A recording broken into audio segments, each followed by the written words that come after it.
आगे थोड़ा जगह दे दे मीडिया के लोगों को परेशानी हो रही है। जमीन के नीचे से खंडर जरूर निकलेगा, हमारे नाम का पत्थर जरूर निकलेगा। जमीने हिंद की तह को कुरेद कर देखो, मेरे बुजुर्गों का भी सर जरूर निकलेगा।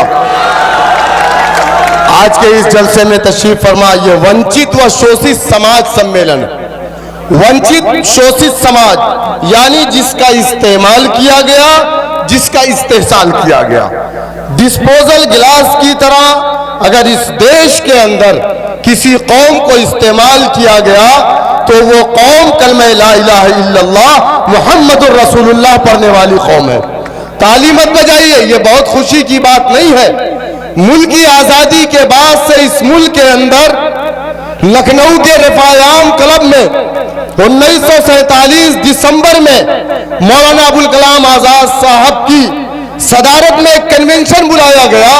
पूरे हिंदुस्तान से मुसलमानों के दानिश्वर तबकों को इकट्ठा किया गया और कहा गया कि ऐ मुसलमानों, देश आजाद हो गया, मुल्क के अंदर दो सियासी पार्टियां हैं, एक मुस्लिम लीग और दूसरी कांग्रेस पार्टी है। लेकिन ऐ मुसलमानों, मुस्लिम लीग एक फिरका प्रस्त जमात है, मुस्लिम लीग तुम्हारी पार्टी नहीं है, मुस्लिम लीग के कायदीन तुम्हारे कायद नहीं है। हमने अपने बड़े की बातों पर लब्बैक कहा, हमने मुस्लिम लीग को अपनी पार्टी नहीं माना, कांग्रेस को अपनी पार्टी माना, कांग्रेस के कायदीन को अपना कायद माना। 1 साल 2 साल 3 साल नहीं, 60 साल का इख्तिदार इस मुल्क का हमने कांग्रेस को दिया।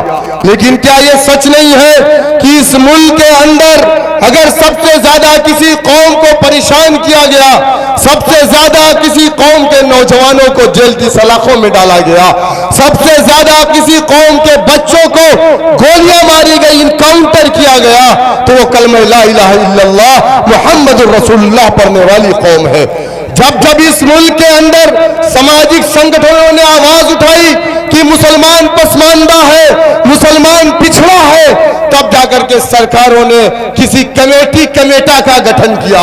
कभी सच्चर कमेटी के नाम से, कभी रंगनाथ मिश्रा कमीशन के नाम से, कभी कुंटू कमीशन के नाम से, कभी गोपाल कमीशन के नाम से, कभी महमूदुर रहमान कमीशन के नाम से। देश के अंदर मुख्तलिफ कमेटियों ने जो अपनी रिपोर्ट पेश की, क्या कहा कि देश के अंदर मुसलमान दलित से बदतर अपनी जिंदगी को गुजर और बसर कर रहा है। आप बताइए कौन सी गलती हमने की थी कि हमारे साथ ये नाइंसाफी हुई? हर कौम आगे बढ़ रही है, हर कौम का बच्चा आगे बढ़ रहा है। आज उत्तर प्रदेश के अंदर आप थानों में जाइए, मुझे खुशी इस बात की है कि उस थाने के अंदर मेरा दलित का बेटा है, उसके बदन पर वर्दी है, यादव का बेटा है, उसके बदन पर वर्दी है, लेकिन उसी थाने के अंदर मुसलमान का भी बेटा है, लेकिन उसके बदन पर वर्दी नहीं है, बल्कि उस थाने की हवालात के अंदर बंद है।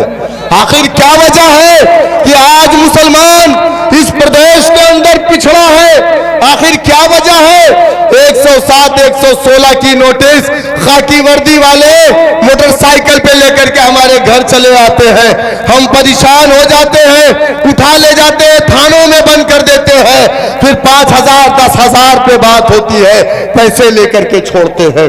आखिर क्यों? मुसलमानों, कभी आपने सोचा कि तुम्हारा समाज या तुम क्यों इतना पिछड़े हो? इसी देश के अंदर हमसे पिछड़ी अगर कोई जातियां थी तो वो दलितों की जातियां थी। ये वही दलित है जिनके गले में मटकी लटकाया करते थे आला जात के लोग, ताकि वो जमीन पर ना थुके, वरना ये जमीन नापाक हो जाएगी। यही दलित है जिनके कमर में झाड़ू बांधे जाते थे ताकि उनके पैरों के निशान ना रहे। यही दलित है जिन्हें कुएं से पानी नहीं लेने दिया जाता था। जबकि हिंदुस्तान की आजादी के बाद हिंदुस्तान की जो सबसे बड़ी न्याय पंचायत है, हिंदुस्तान जिसको हम सांसद भवन के नाम से जानते हैं, जहां कानून बनाए और बिगाड़े जाते हैं, वहां पर तादाद आजादी के बाद से दलितों की कितनी है मालूम आपको? 131 मेंबर ऑफ पार्लियामेंट हमेशा उस पार्लियामेंट के अंदर होता है, लेकिन बावजूद उसके आजाद हिंदुस्तान में दलितों के साथ लिंचिंग हुई, दलितों के साथ नाइंसाफी हुई, दलितों के कमर में झाड़ू बांधे गए, दलितों के गले में मटकी लटकाई गई, दलितों को कुएं से पानी नहीं लेने दिया गया, दलितों की मां बेटियों की इज्जत लूटी गई। अगर वो शिकायत लेकर के प्रधान मुखिया के पास गया तो प्रधान मुखिया ने कहा तेरी हिम्मत, दलित होकर के तू आला जात के लोगों की शिकायत लेकर के आया। तब जाकर के एक शेर निकला पंजाब की सरजमीन से जिसका नाम काशी राम था। उत्तर प्रदेश की तमाम बस्तियों में जा जाकर के कहा है दलितों, जब तक तुम्हारा अपना डंडा नहीं होगा, जब तक तुम्हारा अपना झंडा नहीं होगा, जब तक तुम्हारा अपना नेता नहीं होगा, 131 एमपी जो हिंदुस्तान की लोकसभा में बैठे हैं, ये कभी भी तुम्हारे ऊपर हो रहे जुल्म और अत्याचार पर अपना मुंह नहीं खोलेंगे। जब इनको नींद आएगी, जब ये जवाई लेगा तो अपना मुंह खोलेगा। ठीक इसी तरीके से मुसलमानों, अगर तुम ये समझ रहे हो कि समाजवादी पार्टी को वोट दे करके तुम्हारे हालात अच्छे हो जाएंगे, 4 मरतबा प्रदेश के अंदर आपने समाजवादी की हुकूमत बनाई, 7% उत्तर प्रदेश में यादव, हर जगह पर यादव का बेटा, सरकारी नौकरी में यादव का बेटा, थानों में यादव का बेटा, कंडक्टर यादव का बेटा, ड्राइवर सरकारी यादव का बेटा, लेखपाल से लेकर के एसडीएम तक यादव का बेटा। मुसलमान का बेटा कहां है भाई? अरे दामाद की तरह इज्जत मिली, लेकिन दामाद को कभी हिस्सा नहीं मिलता, नोट कर लीजिएगा। अगर दामाद बनना चाहोगे जाओ, 3 दिन इज्जत तो मिलेगी, सरकार बनने के बाद नाकारी औलाद को हिस्सा मिलता है, कभी आपको नहीं मिलता है। मुसलमानों, इसी देश के अंदर योगी जी हैं। योगी जी पीले कपड़े पहनते हैं, सर पे बाल नहीं, दाढ़ी नहीं, चिकने हैं। हम कुछ नहीं कहते, हमारा संविधान इजाजत देता है। इसी देश के अंदर एक कांग्रेस के नेता हैं, उनका नाम आचार्य प्रमोद रंजन कंजन, पूरा नहीं जानता। उन्होंने क्या कहा? मौलाना बदरुद्दीन अजमल साहब की दाढ़ी को क्या कहा? बकरा दाढ़ी। कहा ना भाई, हमने तो कभी नहीं कहा कि इनकी मोच कुत्ते की पोंछ की तरह है, हम तो कभी नहीं कहे, लेकिन संविधान उस मोच को भी इजाजत देता है रखने की, और उस दाढ़ी को भी इजाजत देता है रखने की। किसी को अधिकार नहीं कि कोई टिप्पणी कर सके।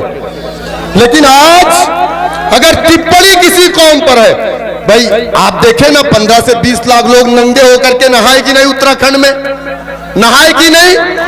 टेलीविजन पे चला कि नहीं? मादर साहब तो हमने कोई टिप्पणी नहीं की। ठीक है, संविधान इजाजत देता है, कुत्ता खाने वाले, बिल्ली खाने वाले, सुअर खाने वाले, संविधान इजाजत देता है। प्याज ना खाने वाले भी हैं यहाँ, जो प्याज भी नहीं खाते। लेकिन क्या वजह है मुसलमानों? अगर परेशानी किसी से है तो हमारे मजहब से है। हमारी शरीयत में मुदाखलत, हमारे खाने पे पाबंदी, हमारे कपड़े पे पाबंदी, हमारे निकाब से परेशानी, हमारे मजहब से परेशानी। क्यों? क्या संविधान हमें इस बात की इजाजत नहीं देता? देता है, बावजूद उसके जिस कौम का जमहूरियत में अपना डंडा नहीं, अपना झंडा नहीं, अपना नेता नहीं, उस कौम की कोई पहचान नहीं होती। आप क्या सोचते हो समाजवादी को वोट दे करके आप अपने अच्छे दिन ला सकते हो? समाजवादी को वोट दोगे, सरकार बनेगी, तब भी लिंचिंग तुम्हारी होगी। बीएसपी को वोट दोगे तब भी लिंचिंग तुम्हारी होगी। कांग्रेस को वोट दोगे तब भी लिंचिंग तुम्हारी होगी। बीजेपी को वोट दोगे तब भी लिंचिंग तुम्हारी होगी। एनआरसी पे कौन बोला एनआरसी पे? अखिलेश यादव क्यों नहीं बोले? मुसलमानों के रहनुमा बनते हैं। मायावती ने तो त्रिशूल उठा लिया, अब वहां तो दूसरे नारे लगने शुरू हुए, जय भीम जय मीम के नारे नहीं। संविधान को अगर बनाया बाबा साहेब भीमराव अंबेडकर ने था, तो यकीनन संविधान को अगर कोई बचाएगा तो मेरे कायद नकीब मिल्लत जनाब बैरिस्टर असदुद्दीन ओवैसी साहब बताएंगे। हमारे देश की पार्लियामेंट के अंदर जब लोग ओथ ले रहे थे, जब पार्लियामेंट के अंदर 2019 में लोग ओथ ले रहे थे, अरे बीजेपी से जीत करके आने वाला दलित एमपी भी नारे लगा रहा था जय श्री राम के। अब तो श्री राम जी भी दो हो गए भाई। एक श्री राम है जो यहाँ के सेकुलर हिंदुओं के राम है, एक जय श्री राम के नारा लगाने वाले आतंकवादी जो मारते लिंचिंग करते, एक वो आतंकवादी, वो जय श्री राम, वो उनके अलग भगवान है। गाय भी इसी तरीके से दो तरीके की हो गई, एक दूध देती है, एक और देती है। मेरे भाई, मैं आपसे बस यही कहूंगा कि मुत्तहिद हो तो बदल डालो निजामे गुलशन, मुत्तहिद हो तो बदल डालो निजामे गुलशन, मुंतशिर हो तो मरो शोर मचाते क्यों हो। और सुन लो, आज हम लोग चाहते हैं, मेरे कायद ने कहा कि हम समाजवादी से बीएसपी से बात करने को तैयार है बीजेपी को रोकने के लिए, लेकिन ये लोग हमको कहते नहीं नहीं आप तो फिरका परस्त है। तो सुन लो मुसलमानों, अब डरने की जरूरत नहीं है, तूफानों से आंख मिलाओ, सैलाबों पर वार करो। तूफानों से आंख मिलाओ, सैलाबों पर वार करो, मल्लाहों का चक्कर छोड़ो, पैर के दरिया पार करो।